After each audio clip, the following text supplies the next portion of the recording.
9 Palestinians have been killed and at least 40 others were injured during ongoing Israeli aggression in the occupied West Bank city of Jenin.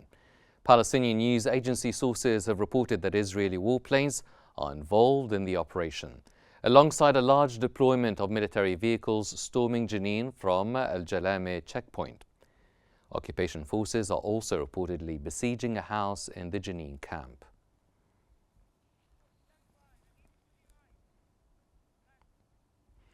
The Israeli occupation forces have detained at least 20 Palestinians from the West Bank since yesterday evening until this morning. The Commission of Detainees and Ex-Detainees and the Palestinian Prisoners Society reported that among those detained are a journalist from Al-Khalil, a woman from Ramallah, and siblings.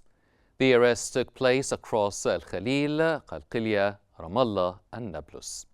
Occupation forces have escalated field investigations, recently conducting operations in Azzoun and Beit Furiq, targeting dozens of young men with widespread abuse, threats, and vandalism of citizens' homes.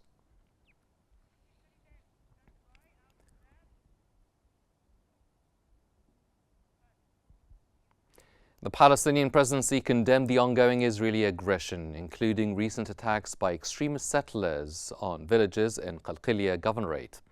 Spokesman Nabila Bourdina described the actions as part of a broader campaign targeting Palestinian properties and sanctities. He criticized the far-right Israeli government for escalating tensions and encouraging violence through policies that embolden settlers. Bourdina called on the U.S. to intervene, stressing that peace and stability can only be achieved by implementing international resolutions and the Arab Peace Initiative, leading to a Palestinian state with East Jerusalem as its capital.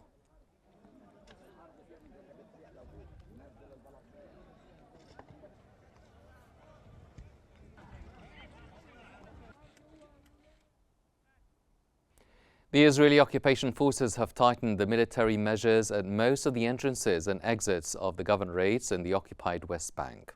Local sources reported that the Israeli army tightened measures around Ramallah and Al-Bire, closing the Bizrit al-Tara and Kafr Malik roads and blocking access to Jericho and Nablus.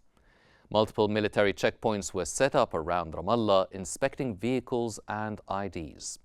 Checkpoints were also placed at Aboud, Ain Sinya, and Atar al-Balad, disrupting movement. The army continued to close Jericho's entrances and impose restrictions at Tayasir and Hamra checkpoints in the Jordan Valley, causing major traffic jams.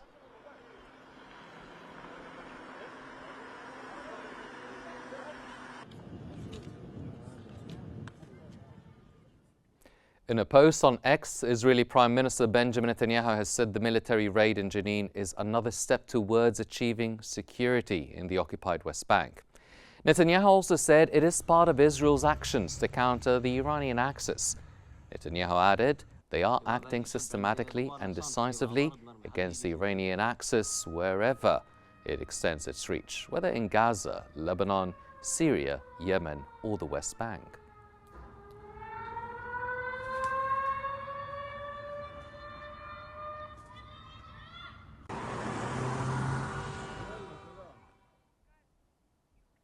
The Israeli Army Chief of Staff Herzi Halevi has notified Defense Minister Israel Katz that he intends to resign on March 6th. In a statement, Halevi says he is leaving the military after recognizing his responsibility for the failure of the military on October 7th. He said that he would spend the next 6 weeks making sure to issue the IDF's report on the October 7th failures, as well as managing the current ceasefire and potential transition to a permanent ceasefire.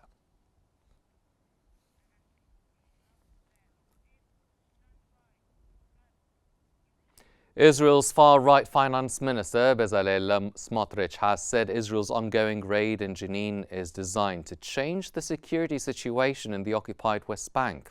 In a post on X, Smotrich said the military raid will be an intense and ongoing operation. He said it will target terror elements and their enablers in order to protect the Israeli settlers and settlements, which he described as a security buffer for Israel.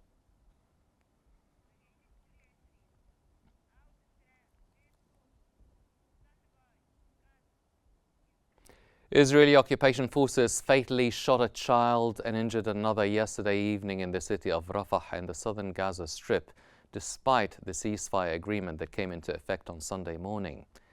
Local sources confirmed that Zakaria Hamid Yahya Barbakh was killed by Israeli snipers near the Al-Auda roundabout in Rafah. Another child was injured while trying to recover his body. Earlier, one civilian and a child were killed, and 9 others, including children, were injured by Israeli gunfire in Rafah. Despite a ceasefire agreement that took effect on Sunday, Israeli violations continue to result in civilian casualties in Gaza.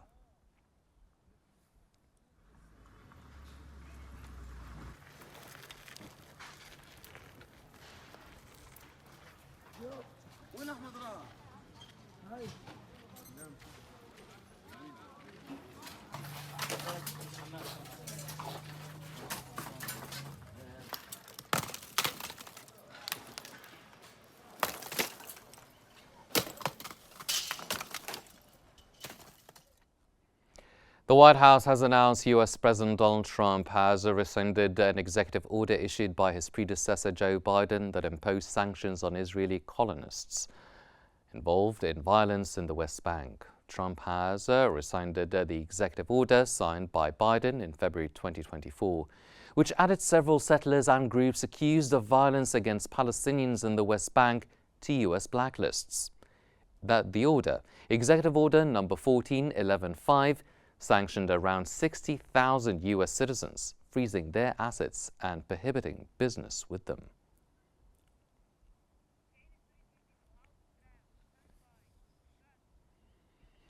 U.S. President Donald Trump has expressed skepticism about the Gaza ceasefire deal. Speaking to reporters in the Oval Office as he signed executive orders, Trump said the densely populated Palestinian enclave looked like a massive demolition site and that it had to be rebuilt in a different way.